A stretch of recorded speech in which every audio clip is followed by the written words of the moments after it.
Hello friends, myself Mitesh Rajput, welcoming you all to web સંકુલ GPSC YouTube channel. તો વિદ્યાર્થી મિત્રો, current અફેર્સના જે આપણે ટૂંકા લેક્ચર લઈને આવીએ છીએ એમાં આજે એક મહત્વનું ન્યૂઝ છે જે ક્યાંક ને ક્યાંક આપણી ડેલી લાઈફને અસર કરી શકે છે. શું ન્યૂઝ છે? તો ન્યૂઝ છે ખાંડ સંગ્રહના લઈને ના નિયમો માટેના જે આજથી લાગુ એટલે 1 ઓગસ્ટથી લાગુ થઈ રહ્યા છે. તો આજે નવો નિયમ લગાવ્યો છે સરકારે, એ શું છે અને કેમ લગાવ્યો છે? શું એવું લાગી રહ્યું છે કે ભાઈ જે ખાંડનો ભાવ છે, ખાંડનો ભાવ વધી શકે છે? એ બધાની ચર્ચા આપણે શું કરીએ છીએ, સ્ટેપ વાઇઝ કરીએ છીએ, હે ને. જેમ કે વાત કરું તો ખાંડના ભાવને નિયંત્રણમાં રાખવા માટે કેન્દ્ર સરકારે દેશભરમાં શું કર્યું છે, ખાંડનું જે સ્ટોક છે, રાઈટ, એના ઉપર નવી મર્યાદાઓ લાગુ કરી છે. આપ જોશો તો છેલ્લા 2 મહિનામાં ખાંડનો જે ભાવ છે, રાઈટ, એ વધ્યો છે. લગભગ 39 રૂપીસની આજુબાજુ હતો, જે વધીને હવે 42-43 સુધી પહોંચી ગયો છે. અને હજી બી શું છે, એવા ફોરકાસ્ટ છે કે ભાઈ શું થઈ શકે છે કે જે આ વખતે જે મોન્સૂન પેટર્ન છે એમાં શેરડીનું ઉત્પાદન ઘટી શકે છે. અને ક્યાંક ને ક્યાંક આપ જોશો તો શું થયો છે, ડાયવર્સિફિકેશન બી હવે તો થયો છે કે ભાઈ સુગર કેનથી પહેલાં તો આપણે મોસ્ટલી સુગર બનાવતા હતા, પણ હવે તો ઇથેનોલ બી બને છે. અને ઇથેનોલ માટે જો સુગર કેન યુઝ થશે તો બટ ઓબ્વિયસ છે, એના કારણે બી સુગર પ્રોડક્શન કટ થઈ શકે છે.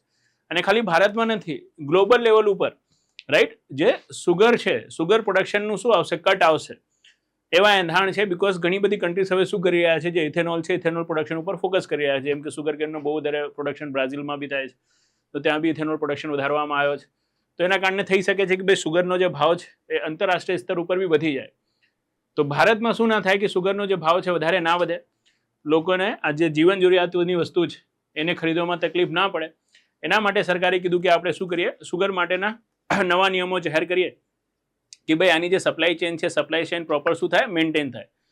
કઈ રીતે સરકારે નક્કી કર્યું છે, શું કર્યું છે કે ભાઈ સપ્લાય ચેન આપણે મેનેજ કરી શકીએ? તો સરકારે કીધું છે કે 1 ઓગસ્ટ મતલબ આજથી, હે ને, જ્યારે આપ આ લેક્ચર જોઈ રહ્યા છો, તો 1 ઓગસ્ટથી લઈને, રાઈટ, આ નવા નિયમ લાગુ થશે. અને આ નિયમ હેઠળ, રાઈટ, કોઈ બી જે ખાંડનો શું છે, વ્યાપારી છે, સ્ટોકિસ્ટ છે કે પછી શું છે, ડિસ્ટ્રીબ્યુટર છે, ટ્રેડર છે, એ શું નથી કરી શકતો, 4000 ક્વિન્ટલથી વધારે ખાંડ સ્ટોર નથી કરી શકતો. ઘણી વખત એવું હોય ને કે ભાઈ પ્રોડક્શન તો થઈ રહ્યો છે, પણ શું થઈ રહ્યો છે, હોર્ડિંગ થઈ રહ્યો છે. હોર્ડિંગ મતલબ સંગ્રહખોરી થઈ રહી છે.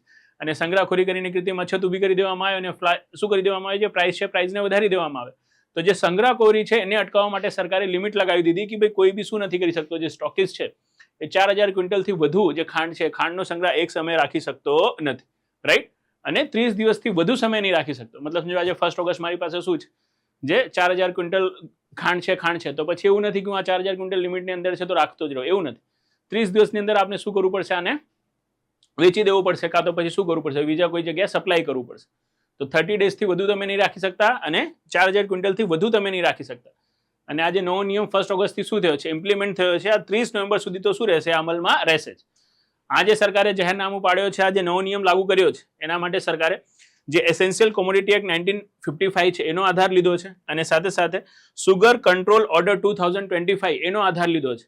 આપને ખબર હોવું જોઈએ, એસેન્શિયલ કોમોડિટી એક્ટ ઘણી વખત એક્ઝામમાં પૂછાયેલો બી છે, જીપીએસસીમાં, યુપીએસસીમાં, કે જીવન જરૂરિયાતની વસ્તુઓ છે એમાં સંગ્રહખોરીને અટકાવવા માટે, એના ભાવ વધારાને અટકાવવા માટે, હે ને, કયા કાયદા હેઠળ એની સંગ્રહખોરી ઉપર શું કરી શકાય છે, રોક લગાવી શકાય છે, લિમિટ લગાવી શકાય છે, એક્સપોર્ટ ઉપર બેન લગાવી શકાય છે. તો એના માટેનો જે આપણો કાયદો છે એસેન્શિયલ કોમોડિટી એક્ટ 1955. અને આ જ કાયદાના આધારે સરકારે શું કર્યું, એક કાયદો હોય, કાયદાના આધારે આપણે શું કરી શકીએ છીએ, રૂલ્સ છે, ઓર્ડર છે, બહાર પાડી શકીએ છીએ. તો સરકારે શું કર્યું, ઓર્ડર બહાર પાડ્યો છે, સુગર કંટ્રોલ ઓર્ડર 2025. પહેલા આ સુગર કંટ્રોલ ઓર્ડર 1966 હતો, હવે 2025માં નવો ઓર્ડર બહાર પાડ્યો છે. અને એના હેઠળ જે સુગર છે સ્પેસિફિકલી, હે ને, એના પ્રાઇસને કંટ્રોલ કરવા માટે સરકાર શું કરી શકે છે, નવી લિમિટેશન્સ લગાવી શકે છે. તો આ કાયદો અને આ ઓર્ડરનો આધાર લઈને સરકારે શું કર્યો છે, આ જે લિમિટ છે, આ લિમિટ જાહેર કરી છે. અને આ લિમિટ હેઠળ હવે શું નથી કરી શકતો કે ભાઈ જે નવો નિયમ છે એના હેઠળ ખાંડના વેપારીઓ, એમને સ્ટોક મળ્યા છે, એને 30 દિવસની અંદર શું કરી દેવું પડશે, એમને વેચવું પડશે, કાં તો ખસેડી દેવું પડશે. મતલબ જો મારું મહારાષ્ટ્રમાં શું છે, રાઈટ, એક વેરહાઉસ છે, કે વેરહાઉસ તો આપણે ના કહીએ, અને સમજો આપણે ગોડાઉન કહીએ, ગોડાઉન છે, અને ત્યાં મેં શું કર્યું, સુગર રિસીવ કર્યું. અને પછી મારું ગુજરાતમાં બીજું એક શું છે, ગોડાઉન છે, તો 30 દિવસની અંદર કાં તો પછી ગુજરાતમાં ખસેડી દઉં કે ભાઈ અહીંયા મને ડિસ્ટ્રીબ્યુટ કરવું છે, કાં તો પછી બીજા કોઈ ટ્રેડરને શું કરી દઉં, હું વેચી દઉં. 30 દિવસથી વધુ હું નહીં રાખી શકતો અને 4000 ક્વિન્ટલથી વધુ સ્ટોક રાખી શકતો નથી. પણ આ જે લિમિટ લાગી છે માત્ર ને માત્ર જે ખાનગી છે, ખાનગી સ્ટોકિસ્ટ છે, વેપારીઓ છે, એમના ઉપર જ લાગી છે, એ જ ગોડાઉન ઉપર લાગી છે.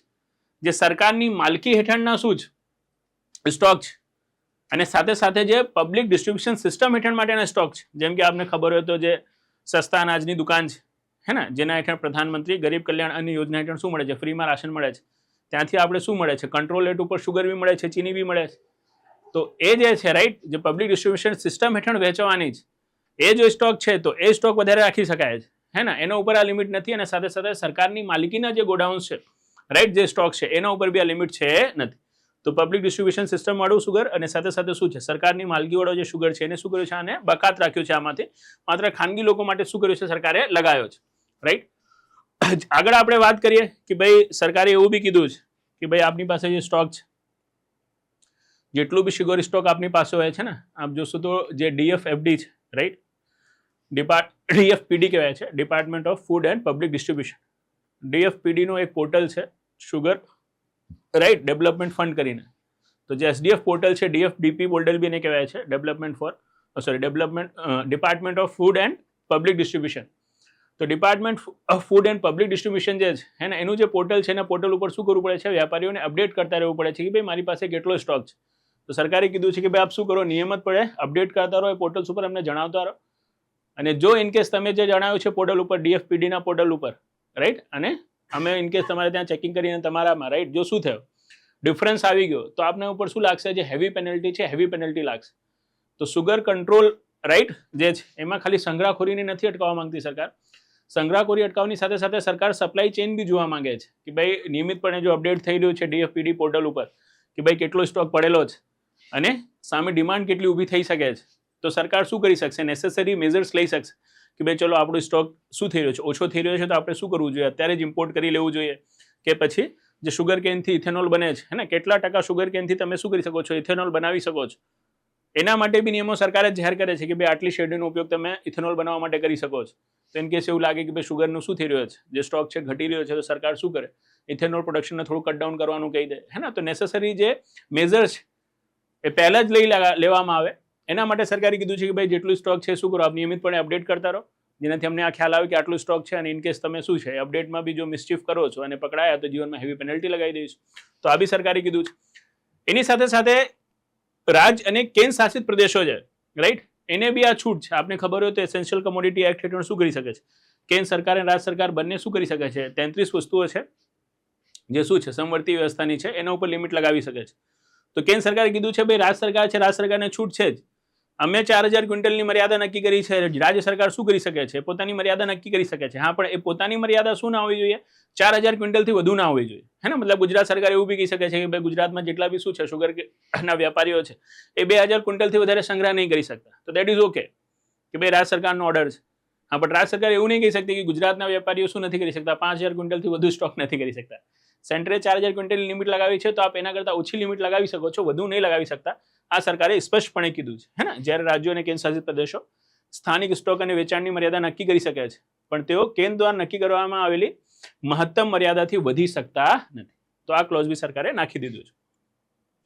આ જે બધું કાર્ય કરવામાં આવી રહ્યો છે રાઈટ, એના માટે છે કે જેનાથી શું થાય, જે સ્થાનિક પુરવઠો છે એ પર્યાપ્ત માત્રામાં સુનિશ્ચિત રહે અને ભાવ શું રહે, અંકુશમાં રહે. અને એવું નથી કે અત્યારે શું કર્યું છે સરકારે, આ સ્ટેપ લીધું છે.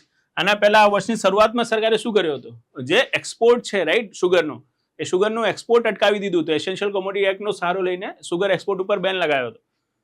કેમ કે ભાઈ અહીંયા અછત થાય એવી સંભાવના હતી, તો અહીંયા ભાવના વધે એના માટે સરકારે એક્સપોર્ટ ઉપર શું કર્યો હતો, બેન બી લગાવ્યો હતો. તો એક્સપોર્ટ ઉપર તો બેન હતો જ હતો.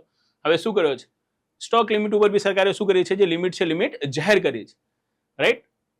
બેન લગાવ્યો હતો, પણ અહીંયા એક ડેટા હું તમને કહેવા માંગીશ કે સરકારે બેન લગાવ્યો પણ તો બી શું કર્યું, સરકારે સપ્ટેમ્બરમાં લગભગ શું કર્યો 1.6 મિલિયન મતલબ 16 લાખ ટન જેટલી શું છે જે શિપમેન્ટ છે, શિપમેન્ટની મંજૂરી આપી 2025-26 સપ્ટેમ્બરમાં. મતલબ થોડો એક્સપોર્ટ કરવામાં આવ્યો છે.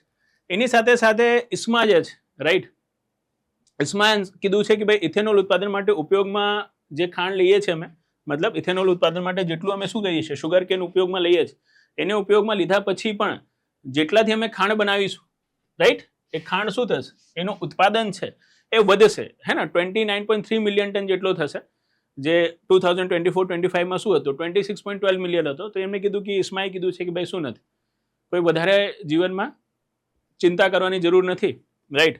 ઇન્ડિયન શુગર મિલ એસોસિએશન ઇસ્માનું પૂરું નામ છે, જો આપણે ના ખબર હોય તો રાઈટ, ઇન્ડિયન શુગર મિલ એસોસિએશન. તને કીધું કે બહુ વધારે ચિંતા કરવાની જરૂર નથી રાઈટ. શું થયું છે, જે પ્રોડક્શન છે પ્રોડક્શનમાં એટલું ઘટશે નહીં, થોડું વધવાનું જ છે.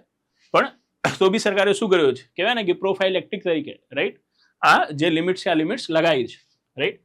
ઇસ્મા છે, એની સાથે સાથે બીજું છે national federation of cooperative sugar factories, હે ને, એમને કીધું છે કે ભાઈ જે જથ્થાબંધ વેપારીઓ છે, છૂટક વેપારીઓ છે, સંસ્થાકીય ખરીદદારો છે, રાઈટ, અત્યારે જો ભાવ વધી રહ્યો છે તો એ જોઈને આપ ગભરાઈને શું ના કરો, વધારે જે સુગર છે સુગર ના ખરીદો, હે ને. લાઈક તમે શું કહો, સમજો સુગરના હોલસેલર છો કે હું સુગરનો રિટેલર છું અને મને એવું લાગે કે ભાઈ સુગરનો ભાવ વધી રહ્યો છે તો ચલો ને લાવ શું કરી લઈએ, 50 ક્વિન્ટલ 100 ક્વિન્ટલ આટલું તો ખરીદ શકે છે ને રિટેલર, આટલું ખરીદીને સ્ટોક કરી લઈએ, કેમ કે લિમિટ તો 4000 ક્વિન્ટલની છે.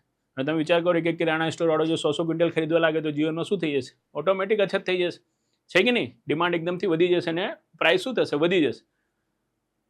તો ઇસ્માએ કીધું છે કે ભાઈ આપ લોકો ગભરાઓ નહીં, ગભરાટમાં આવીને આ બધું ખરીદો નહીં, આવો કોઈ ભાવ એકદમથી વધી જશે એવું કાંઈ છે નહીં. સરકારે આ જે લિમિટ લગાવ્યો છે આ ભાવ ના વધે એના માટે શું કર્યું છે, લગાવ્યો છે, અને જે સપ્લાય છે સપ્લાય સુનિશ્ચિત રહે એના માટે લગાવ્યો છે. એઝ સચ હાલ પૂરતું કોઈ અછત છે નહીં. અને પ્રોડક્શન બી આપણું લાસ્ટ યર કરતાં આ વર્ષે શું થવાનું છે, વધવાનું છે, જેનાથી શું ના આવે, જે પેનિક બાઇંગ છે એ પેનિક બાઇંગ ના આવે, રાઈટ. કેમ કે જો પેનિક બાઇંગ આવી ગયું આનામાં તો પછી શું થશે, જે ભાવ છે ભાવ વધી જશે. તો એના માટે જે ઇસ્માએ બી શું કર્યો છે, જે ડેટા છે ડેટાને ડિસ્ક્લોઝ કર્યો છે અને બધા વેપારીઓને રિટેલર્સને શું કર્યું છે, પેનિકમાં આવીને પેનિક ખરીદારી કરવાની ના પાડી છે, રાઈટ. તો આ જે વસ્તુ છે, રાઈટ, એ વસ્તુ મને તમને બતાવવાની હતી, રાઈટ. અહીંયા એક્ઝામમાં યાદ રાખવા જેવી વસ્તુ છે કે ભાઈ ખાંડ સ્ટોક માટે નવા નિયમ માટે કેટલા ક્વિન્ટલની મર્યાદા લગાવી છે, તો 4000 ક્વિન્ટલની મર્યાદા લગાવી છે. કેટલા દિવસ સુધી સ્ટોક રાખી શકાય છે, તો 30 દિવસ સુધી સ્ટોક રાખી શકાય છે. જે શુગર ઉપર મર્યાદા લગાવવામાં આવી, શુગર સ્ટોક ઉપર, એ કયા કાયદા હેઠળ લગાવવામાં આવે છે, તો એસેન્શિયલ કમોડિટી એક્ટ 1955 અને શુગર કંટ્રોલ ઓર્ડર 2025 હેઠળ શું કરવામાં આવી છે, લગાવવામાં આવી છે. શું રાજ્ય સરકારો અલગથી મર્યાદા નક્કી કરી શકે છે, તો હા કરી શકે છે, પણ એ કેન્દ્ર દ્વારા નક્કી કરવામાં મર્યાદા કરતાં વધુ થઈ શકતી નથી. આટલી વસ્તુ શું રાખી છે, આટલી વસ્તુ આપણે જીવનમાં એક્ઝામ માટે યાદ રાખવાની છે. થઈ શકે છે વિદ્યાર્થી મિત્રો આવનારા સમયમાં થોડું ભાવ વધારો આપણે ખાંડમાં દેખાય, કેમ કે જ્યારે બી આવી વસ્તુઓ થાય છે ત્યારે શું થાય છે, થોડું તો રિએક્શન માર્કેટમાં આવતું જ હોય છે. પણ જો થોડો ભાવ વધારો દેખાય તો જીવનમાં બહુ ચિંતા નથી કરવાની, રાઈટ. સરકાર પ્રોપર શું લઈ રહી છે, જે નેસેસરી સ્ટેપ છે લઈ રહી છે. અને શુગરને શું કરશે, શુગર પ્રાઇસને સરકાર એકદમથી સ્પાઇક થવા દેશે નહીં. તો સરકાર ઉપર વિશ્વાસ રાખીને જેટલું ખાંડ ખરીદતા હતા એટલું જ ખરીદજો. આ લેક્ચર જોઈને બી પેનિકમાં ના આવી જતા અને ખાંડ બહુ વધારે ના ખરીદી લેતા, રાઈટ. આ વિનંતી કરીને હવે શું લઉં છું, હું તમારાથી વિદાય લઉં છું. Thank you very much.